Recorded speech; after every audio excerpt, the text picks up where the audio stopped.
Hey, what's going on? Welcome back. Episode 3 of 6 in this series on operation and duties, trust board meetings, the executive secretary's role. What if I told you that the most powerful move you can make inside your trust has nothing to do with assets, deeds, or tax strategy? I know.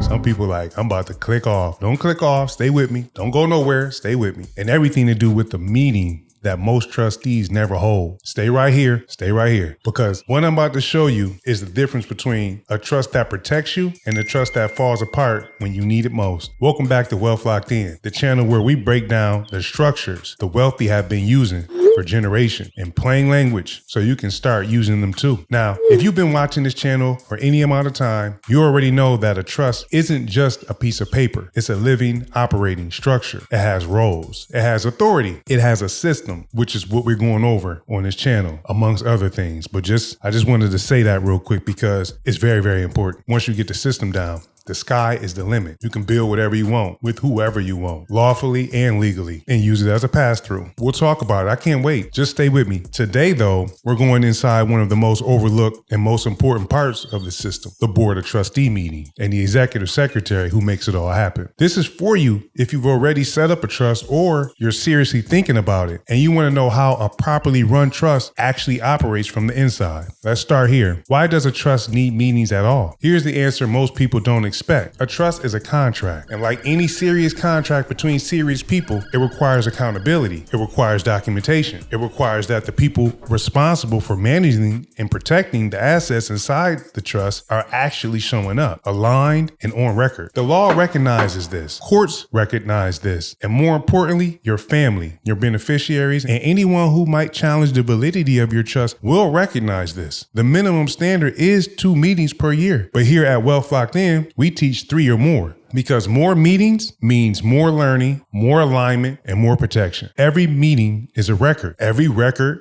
is a shield. Think about that. Every time your Board of Trustee convenes, documents an agenda, discusses the trust affairs, and records the outcome, you are building a wall of legitimacy around everything inside that structure. That's not paperwork. That's protection. That's power. Now let's talk about the person who makes all of this happen. The executive secretary. I know y'all know that's one of my favorite roles. This role is critical. The executive secretary is the operational backbone of the Board of Trustees. They don't just show up, they make the meetings possible. Here's what that responsibility actually looks like in practice. First, the executive secretary is responsible for setting the meeting date and building a draft agenda. That means reaching out to the trustees and grantor and any other participants confirming availability, collecting agenda topics, and circulating the draft so that everyone walks in prepared. That's the type of meeting I like. This isn't a casual conversation. This is intentional coordination. Usually that starts with a phone call or an email to land on a workable date, followed by a follow-up closer to the meeting date to confirm attendance. That second touch matters. It signals that this meeting is real, it's official, and everyone's presence is expected. Second, if the meeting is held by telephone, which is a fully valid and commonly used format, the executive secretary is also responsible for organizing the calling order. Who calls whom and what sequence?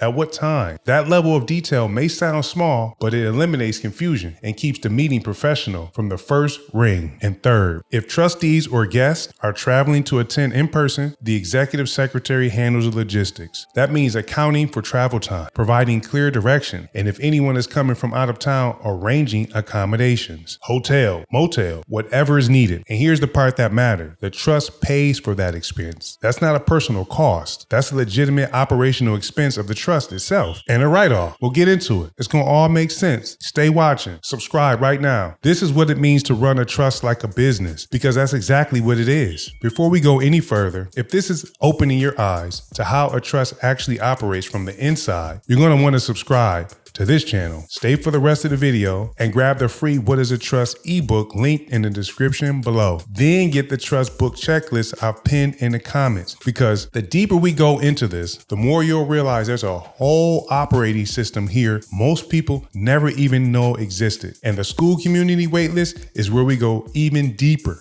together. Now I want to flip this for a moment because understanding the value of something often means understanding what it costs you when it's missing. What happens when a trust never holds meetings, when there's no agenda, no documentation, no record of decisions being made? The trust becomes vulnerable, not to a thief, not to a lawsuit, at least not immediately, but to a much more dangerous threat, the appearance of improper administration. If a trustee, a beneficiary, or even a government agency ever questions the legitimacy of how your trust was managed, the first thing they will ask for is documentation, meeting minutes, agendas, records of decisions, proof that the people responsible for this structure were actually exercising their fiduciary duty. And if those records don't exist, if the meetings never happened or were never documented, that question mark grows into a real problem, a real one. This is why the executive secretary role isn't administrative, it's defensive. Every meeting they organize, every agenda they circulate, every confirmation call they make, that is armor for your structure. And armor only works when you put it on before the fight, not after. Run your trust like it will be scrutinized one day, because the ones that last, the ones that hold wealth across generations, always were, and they're gonna always be. Here's what I really want you to take away from this video. Most people think a trust is a filing, a document, something that you set up once and file away. And that's exactly the mindset that turns a powerful legal structure into a liability. A trust is alive. It breathes through its operation. It grows through its decisions, and it endures through its documentation. The Board of Trustees meetings, led by a properly functioning executive secretary,